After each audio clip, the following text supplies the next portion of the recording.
Côte d'Ivoire. Abidjan, le jeudi 18 juillet 2024, s'est tenue la cérémonie d'ouverture de la deuxième édition du Forum africain de l'industrie. Cette édition 2024 a pour thème les enjeux stratégiques de la souveraineté industrielle. Au programme de ces journées, nous aurons des expositions, des panels, des rencontres B2B et des conférences. Bagaté, le commissaire général du Forum africain de l'industrie. On a tenu la deuxième édition dans le contexte du prolongement de la première édition, et puisque parmi les recommandations, les participants ont souhaité que cet événement, cette rencontre soit institutionnalisée. Donc du coup, chaque année, nous organiserons le Forum africain de l'industrie. Nos attentes, c'est déjà de mutualiser les stratégies, de proposer des solutions innovantes, d'accompagner les autorités des pays africains à aller vers la transformation locale des matières premières. Vous savez, nous sommes dans un continent qui produit énormément de matières premières, mais en face de cela, nous avons un déficit au niveau de la transformation. Et donc, le FAI est une plateforme qui réunit les acteurs de l'écosystème industriel africain, bien entendu, pour débattre des problématiques, de proposer des solutions et aussi, comme je l'ai dit, accompagner les entreprises, les PME et puis mettre en évidence les bonnes initiatives, les champions nationaux dans le domaine de la transformation locale de nos matières. Je suis Emmanuel Trabi, le directeur général de l'industrie au ministère du Commerce et de l'Industrie. Nous sommes ici au Forum africain de l'industrie sur un thème assez évocateur qui est la souveraineté industrielle. Et nous voulons saluer l'organisation de ce forum qui s'inscrit parfaitement dans la dynamique engagée par le gouvernement, à savoir faire de la Côte d'Ivoire un pays industrialisé. Le gouvernement a une vision très claire dans le cadre donc de la transformation structurelle de l'économie ivoirienne qui doit passer par l'industrialisation et le développement des grappes. Et c'est en cela que nous saluons donc cette initiative. Et nous l'avons dit, le gouvernement a engagé un ensemble de réformes pour faire en sorte que le secteur industriel soit au cœur donc, de la stratégie de développement économique du pays.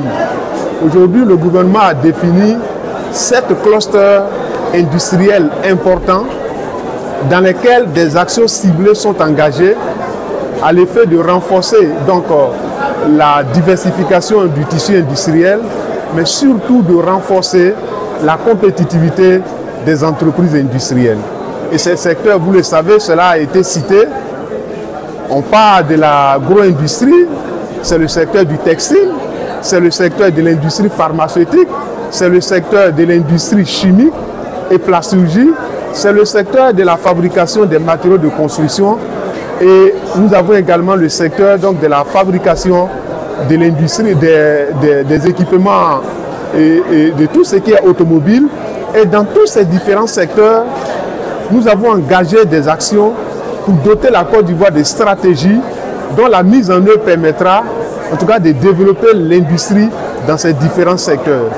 Nous savons également que l'industrie fait aujourd'hui face à un certain nombre de défis, que ce soit les défis en termes de financement, que ce soit des défis en termes de compétences même pour le secteur industriel, des défis en termes de compétitivité. Aujourd'hui, nous parlons également des questions d'innovation. Nous sommes en train de travailler dans le cadre d'un projet de promotion de l'industrie 4.0 et faire en sorte que tous les secteurs que nous venons de citer soient des secteurs dans lesquels il y a de la création d'entreprises, il y a de la création d'emplois pour les jeunes. Vous savez que la Côte d'Ivoire aujourd'hui compte une bonne frange de jeunes qui ont besoin effectivement d'opportunités.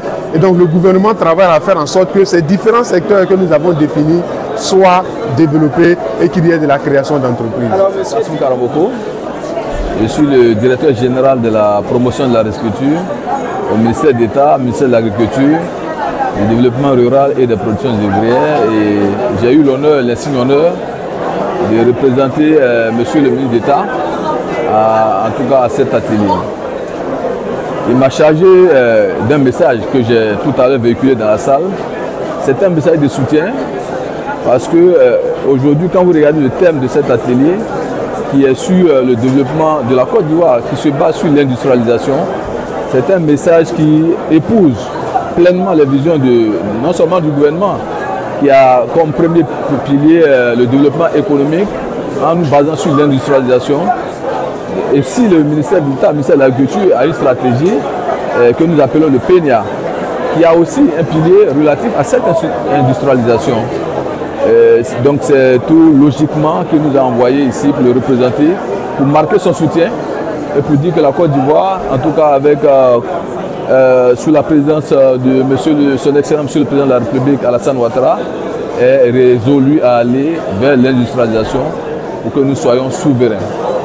Voilà un peu ce que nous avons apporté comme message dans la salle et nous tenons à le redire ici pour dire que Monsieur le ministre d'État, Monsieur le ministre Kobena Kwasi Adjumani, que j'ai représenté, est engagé aux côtés du gouvernement à porter le pays vers sa souveraineté industrielle. Je suis Amadou Sanankwa, fondateur et CEO de On Point Africa.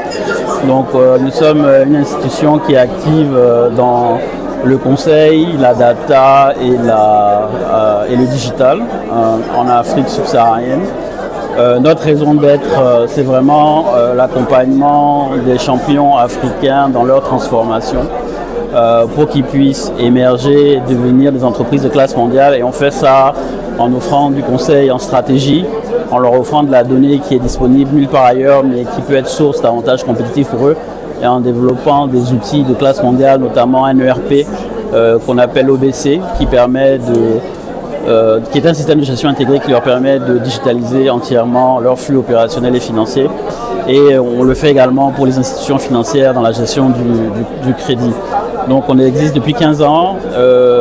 On a pas mal travaillé dans une quinzaine de pays. En Côte d'Ivoire, on a travaillé sur Côte d'Ivoire 2040, qui était une étude prospective qui projetait l'économie ivoirienne à horizon 25 ans et de trouver les stratégies, voies et moyens pour faire de la Côte d'Ivoire un pays émergent.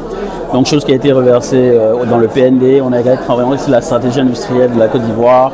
On l'a également fait en Afrique centrale. On accompagne beaucoup des grosses entreprises dans la région sur des plans stratégiques, des plans de croissance. On a par exemple fait le plan stratégique de la BNI d'Orange. Et donc, c'est des choses qu'on fait en continu. Dans nos activités, on est vraiment des analystes du comportement des consommateurs, des entreprises africaines pour vraiment tirer la quintessence de nos marchés, comprendre le comportement, les sous-jacents et mettre en relief les opportunités qui s'offrent aux acteurs économiques dans la région.